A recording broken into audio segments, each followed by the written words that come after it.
Hey, I'm Roland with Mobile Geeks, and this is our review of the Samsung Galaxy S5. The device is Samsung's new flagship smartphone that is equipped with all the latest technology that is available right now. Here we have the Qualcomm-based version. There's also a octa-core Samsung Exynos-based version in Asia somewhere. And my colleagues over there actually have that one. But this review is about the 801 based, Qualcomm based version. So as I said, Qualcomm is in there. So it's the new Snapdragon 801 2.5 gigahertz version. So that's the MSM 8974AC, as opposed to the international version of the HTC One M8, which sports the AB version that only runs at up to 2.3 gigahertz. This guy right here has 2 gigs of RAM, 16 gigs of onboard flash storage. There's also a 32 gig version coming out, but that's not available right now, at least not in Europe as far as I know. And yeah, we have a 5.1 inch full HD resolution Super AMOLED panel. That is definitely an awesome screen. Let me tell you that ahead of the time. And yeah, we're talking about a plastic casing right here. We have a 16 megapixel shooter on the back. There's a heart rate monitor integrated into the device on the back right there. Also, there is a fingerprint reader integrated into the home button down here. Doesn't work as well as on the iPhone 5S, I can tell you that. There's a bunch of hardware buttons down here, so Samsung sticks to its concept right there. Yeah, and that's pretty much it about the hardware of the Samsung Galaxy S5. So let's get started. Design-wise, Samsung is actually sticking to its concept that has been proven over the last couple of years as of the Galaxy S3 and S4. So the S5 pretty much looks like its older brothers, but this one has been it's taking inspiration from the Galaxy Note 3, so things have gotten a bit more squared. I don't know if you can see that, but the corners are just a bit flatter. Also, the back now sports this kind of leathery look, but in this case, they have included these dots that have caused people to actually make fun of the device because this looks kind of yeah, like chicken skin, for example. Some people are saying that about the gold version. But in reality, this actually looks better than it does on most photos. Even on the promotion photos that Samsung released when they launched the device, it didn't look that good. But if you see the device yourself and have it in your hand, it will definitely look better to you than on the photos. It has this rubberized back, so it's more resistant to scratches than its predecessors. That's definitely a good thing, but it's still plastic. So we have a chrome rim running around the device, and that is definitely also not metallic, but it's definitely plastics. So Samsung is also sticking to that concept. Other people are going other ways or different routes, as HTC is showing with its M8 or Sony is doing with their Xperia Z2. Down here we have a USB 3 port that is covered by this flap, and this flap also tells you another thing about this device because this top high-end smartphone is actually waterproof. So Samsung has invested a bit into making this resistant to water. So you have a special membrane in the headset jack that is definitely keeping water out. There's also this cover for the USB port down here. And the second thing is they're actually integrating a like this lip that goes around the insides of the device and covers all the important parts, so no water can get in here. Yeah, so design-wise, nothing much has changed. I mean, the borders around the screen are a bit thicker, I think, than on the other devices Samsung released earlier, but that's probably because of the water resistance stuff they've done there. Yeah, other than that, still a standard design if you like plastic or robust plastic in this case. And you can live with this leathery dotted back that might not look good to many people. Then this is definitely a good choice. But there's, as I said, other companies that are doing a better job, at least what I think, since Samsung or Sony is using glass and HTC is going the metal way. Talking about the memory specifications of the Galaxy S5, I'm wondering because This device only has 2 gigs of RAM, so Samsung hasn't gone all the way and followed the Galaxy Note 3 with a 5-inch version of their top-end smartphone, or with a follow-up to the S4, and it hasn't added another gig of RAM, so there's only 2 gigs of RAM in here. Most of the times that doesn't really matter, but more RAM is always good, right? So why not put 3 gigs in here? Definitely not a letdown, but definitely not something that I would have expected from Samsung. Also, there's only 16 gigs of onboard flash storage in this guy. Why not 32? Because 32 would have just been more high-end. Also, they probably haven't done that because they wanted to keep the price down or keep the margin up, depending what you do, and lower the price a bit. So the S5 is also has come to market at a bit lower price point than the S4. But since Google hasn't is not allowing installing apps on the SD card anymore as of KitKat, that might have been something that Samsung should have thought about, to actually go towards 32 gigs in the standard version.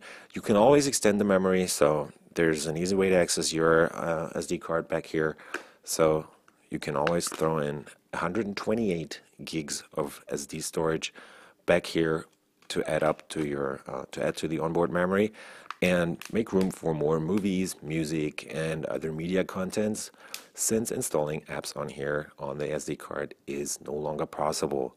Definitely enough storage, definitely enough RAM, but more would have been better for a high-end device. The screen is definitely a highlight on the S5, since this is a Super AMOLED screen and Samsung has improved it quite a lot compared to the S4.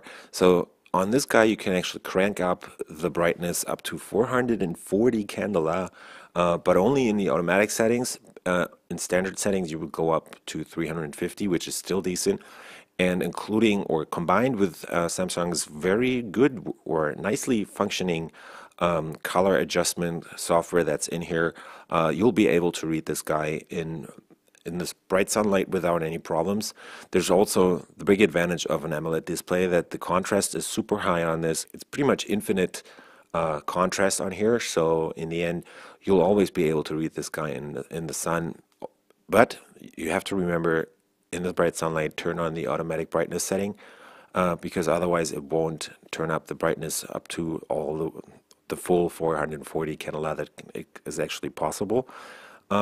Another thing I noticed is that it is definitely a bit aggressive on the automatic brightness adjustments, but a nice thing that Samsung has done here is you can manually adjust or add a bit of tolerance to the brightness settings. So in my case, I felt that it was going too dark in low light surroundings, so I just drag up the slider there and it gets a bit brighter.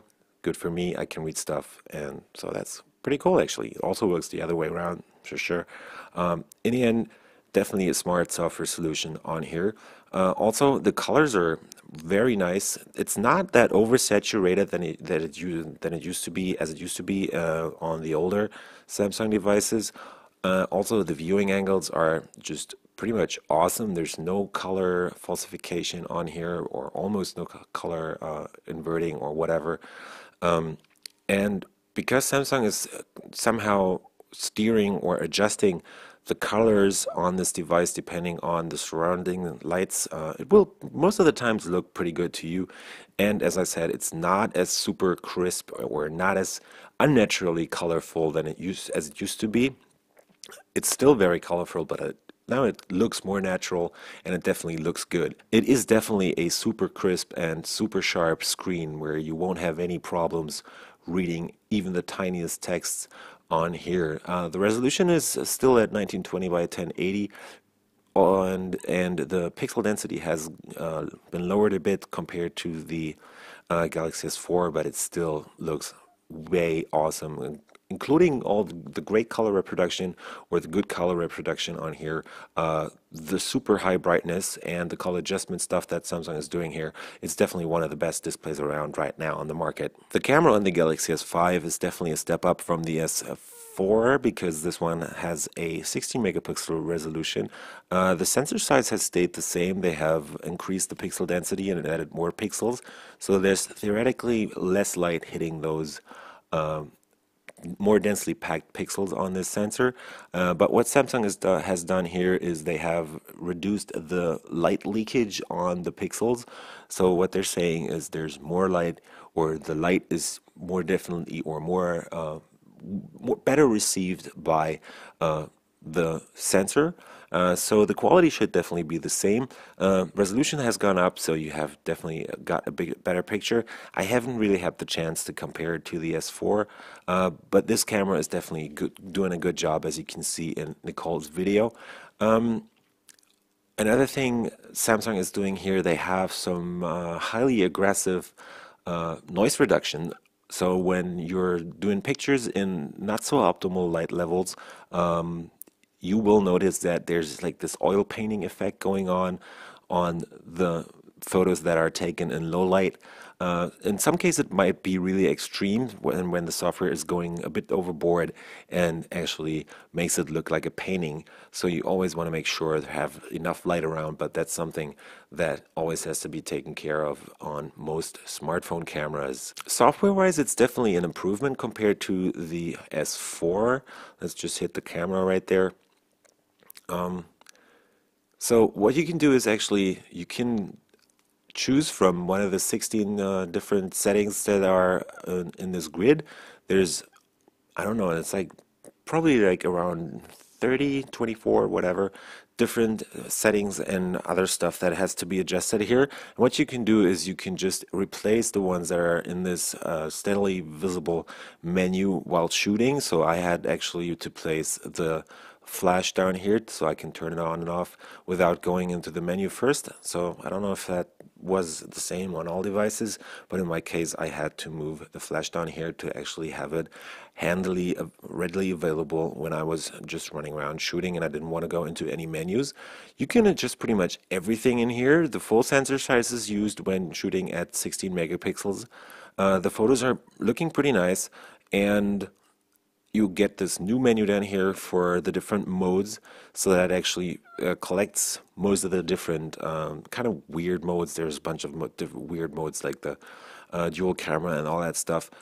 So these are readily available down here in this mode button on the side there. Another nice addition on the Galaxy S5 is the new autofocus. So it's really fast. It should be as fast as 0.3 seconds to actually get the device to focus. And another thing that I noticed is that if you move it around like this, you'll notice that sometimes the device doesn't even have to focus because it kind of sticks to something and remembers how the focus was at that point. That's probably because the device is continuously shooting without me hitting the buttons right here. So you can kind of see that it's sticking to that focus point right there, and it always remembers that. So definitely the camera has been way improved, and it's a lot better than it used to be. There's not many weak spots on the Galaxy S5, but this one is definitely one of them. So the onboard speaker is definitely not up to par compared to other high-end devices that are available right now, especially the HTC One M8, whereas HTC has done or evolved their boom sound speakers even more, so they are pretty much the best speakers around right now. Even Sony is doing a good job on the Xperia Z2 with their stereo speakers. This guy only has a single mono speaker that is also, well, not the loudest, not the best sounding, and yeah, it's just a basic speaker that does what it's supposed to, and that's pretty much it. Let's hit the play button down here and play this standard Samsung jingle, so you'll hear what that sounds like.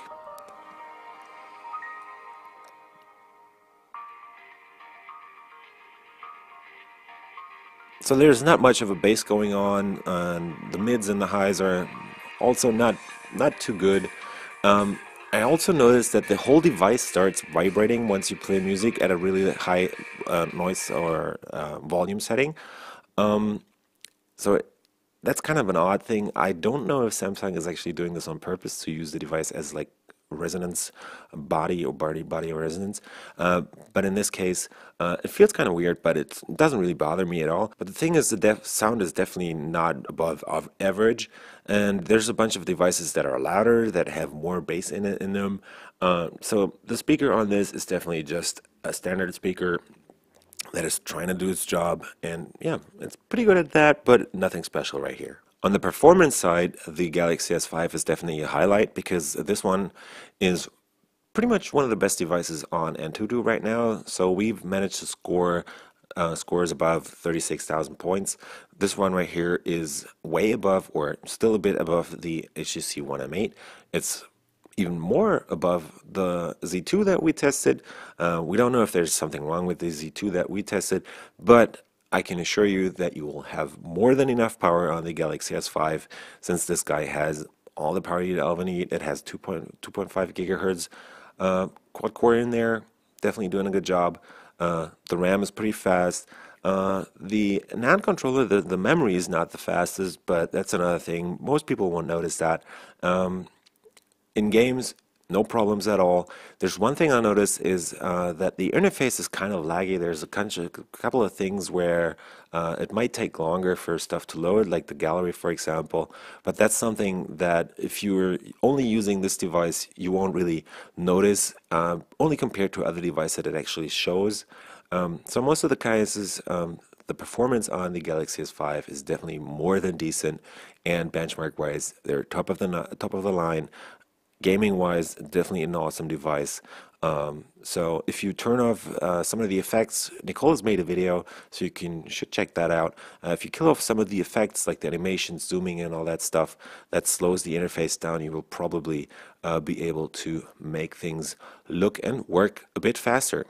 So performance, well done, Samsung. The battery life has definitely been improved on the Galaxy S5 compared to the S4, so we have bigger battery in here that's gone up from 26 to 2800 milliampere hours, and since they're using the new Snapdragon 801, which is more power efficient than the 800, that also improves battery life a bit. So if you're using the S4 right now, switching to the S5 will give you more battery life. As you can see right here, I have been using this device for 2 days now, and I still have just under 50% of battery life left. I have to say that I haven't been using the screen very much. It has been on standby most of the time. I did a couple calls, but most of the time it has been turned off or to switch to standby. So the super high brightness on the AMOLED screen is definitely sucking a lot of juice right there, but it will give you a longer runtime. So you should definitely make it up to 2 days of battery life that are easily available on this if you keep your usage in check. So if you're a guy or a girl who's using this device or who is constantly checking for mails and stuff or messages or whatever, you will make it mostly through the day, charge overnight, and you're good. If you're a medium user like I am, or not a heavy user at all, you should be able to get up to 2 days of battery life on this device. Another nice thing that Samsung has done, and that is really impressively improving battery life, is this ultra power saving mode. So what they're doing here is they're turning off the colors on the screen. They're switching to a black and white or grayscale mode only, and they're also, I think, turning off a couple of cores on the Qualcomm chip that's in here. So you have a reduced functionality, so you only get the phone messaging, a browser, and a bunch of other things that you can also select yourself. But what it does is basically it reduces the colors that are used on the screen, and since this is an AMOLED screen, it will only use the pixels that are really illuminated right now. So the screen will cut the power usage. Also, the cores are switched off, or I would guess that they're only using one core, for example, right now, so that improves battery life drastically, and you can actually use this device for 6 days now with about 50% left on the battery. So that's definitely a nice thing to have, and it's even more effective than what HTC is doing on the M1, where they have their extreme power saving mode. So the ultra power saving mode on the Samsung S5 is definitely a nice idea and something that many people are gonna love on this device. So you can always make calls, send messages and stuff. If you don't have a charger around and have to spend a couple of days without the charger, that's the best way to stay connected without using or without losing your phone or connectivity. Samsung has actually managed to make the software on the Galaxy S5 better compared to its predecessor. I mean, that wasn't hard, right? but they've done a pretty good job actually. There's still a bunch of inconsistencies concerning the design itself, but mostly it looks pretty good. It has been modernized a bit. There are flatter icons around. Their design is not as plasticky or not as super colorful compared to what it used to be. I mean, it's still Samsung and it's still TouchWiz, but it has definitely been an improvement made right here. For example, all the icons are pretty much redesigned except for the ones on the home screen. I mean, they're new too, but these are all squared. Also, the apps are mostly squared looking. Back here in the settings menus, Samsung is switching to this more round design, which kind of reminds me of, well, for example, Migo. But it's a flatter design, it's a more clear design language, and what they've also done is they have cleaned up their messy settings menu. It's still kind of a mess because you have like 50 different settings that are all in this grid. You can switch to a list view that makes it a lot easier to actually navigate right here. And another cool thing that they have done is they have integrated this search function. So if you search for the language, for example, the corresponding settings will show up right here. Another cool thing is the new on-screen keyboard. So they have done a bit of work there, integrated Swift key style typing by swiping. The size or the distances between the keys have been widened a bit, and it's pretty comfortable to type on, so it doesn't make you switch to a different keyboard as quickly as you would maybe be used to from Samsung's older devices. So also in this case, a nice improvement made there. Samsung has also dialed down on their own apps that are included in this. There's still a bunch of those S apps like S Planner, for example, or S Health or S Voice or whatever. But most of them have actually been taken out of the device and are now available as free downloads from Samsung's App Store. But there's still this weird case where you have two apps for most things. So you will get the Google apps in here. So you have Chrome right there. You have Music Player, for example, Play Music. You have Gmail, for example. But in the end, you'll also have the same apps or pretty much the same functionality included from Samsung. So we have internet right there, you have a browser, you have a special video player, you have a special music player from Samsung. Additionally, on top of the standard, as included on any other Android device, Google apps. So kind of a weird situation, but choice is always good for the competition. So software-wise, the device has definitely been nicely improved and it is pretty nice to use. One thing I don't like is actually this My Magazine kind of stuff. It kind of reminds me of HTC's Blink feed, and as Nicole said in our review of the HTC M8, I think Blink feed sucks in this case. It's called My Magazine, it's based on Flipboard, and it also sucks, but depends on your opinion on that. I don't like it, you might like it, feel free to. One of the most talked about features on the Galaxy S5 is the fingerprint reader that's integrated into the home button, just like on the iPhone 5S. But Samsung is going a different route. They don't have the same technology as Apple is using on their iPhone. So you can't just put your finger on here and it will be recognized and you're logged in. But you have to swipe your finger. So you always have to swipe it right in the middle of the button. You always have to swipe it fully, so you have to cover it fully. You can't put it a bit to the left, can't put it a bit to the right. You always have to be very accurate using this, and you also won't be able to swipe your finger like this from the side or something, or at a weird angle or whatever. You can still do that, but that counts as a single fingerprint, as an additional fingerprint, I mean. So the fingerprint reader is not really practical in day-to-day use. At least that's what I found. And sometimes it just won't recognize your finger. So there it worked. But if I go back here again, let's just switch to Fingerprint Manager. And if I do it like a bit off like this, it won't work. If it is a bit off to the side, not gonna work. Oh, that one worked actually. Nice. So it's not a really consistent experience right here. You can always scan your finger, like set up a special fingerprint for when you have your fingerprint or your finger a bit angled, but that's not a really practical way. After a couple of days, you will definitely switch to another version or another way of login, for example, patterns or numbers or whatever. You just switch it because it's not really practical to walk around with a device and always swipe your finger like this, very accurate over the fingerprint scanner down here. Another cool thing actually is the new heart rate monitor that's integrated back here. So you have a red LED right there. You have a kind of a camera there right next to that, which actually can see inside your finger and try to figure out the heart rate. So that actually works pretty well. Let's just check it out for a second. Switch to the S Health app right here. Nope, I'll update later. Switch to heart rate. And now I can actually put my finger over here and you'll see that the red light turns on. So you cover that fully. You can't press press your finger on there. You always have to make sure that it's in the right spot, and you can't talk. So if you talk like I do right now, there should be a problem measuring the thing. There you go. So it's having issues when you are actually talking or talking too much, or if you're in an area where it is too loud. I'm just going to shut up for a second.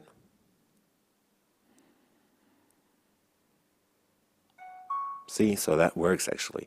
The measurements are not the most exact, they're not the most accurate, but they work.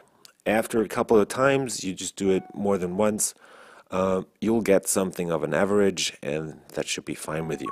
So in the end, both of these additions, the fingerprint reader and the heart rate sensor, are more of gimmicks, not really useful, sadly. So overall, the S5 is definitely a nice improvement over its predecessor. It's also a good device compared to other flagship devices right now. If you can live with a build quality that is kind of plasticky, where you have a rubber back that is nicely improved over its predecessor, again, no fingerprints, no scratches, very well done. There's also waterproofness, which is another highlight of this device. You have a great camera, you have a super powerful CPU in here, Snapdragon 801, as I said, 2.5 gigahertz. You have enough RAM, you have enough storage in here. You have a great display. The screen is definitely a great thing on this device. Even if you don't like OLED displays, try to check it out. It's definitely a nice screen. Overall, it's a very, very well-made phone at a high average. If you can live with the small downsides, like for example, the not so well working fingerprint reader, you're never going to use that anyways.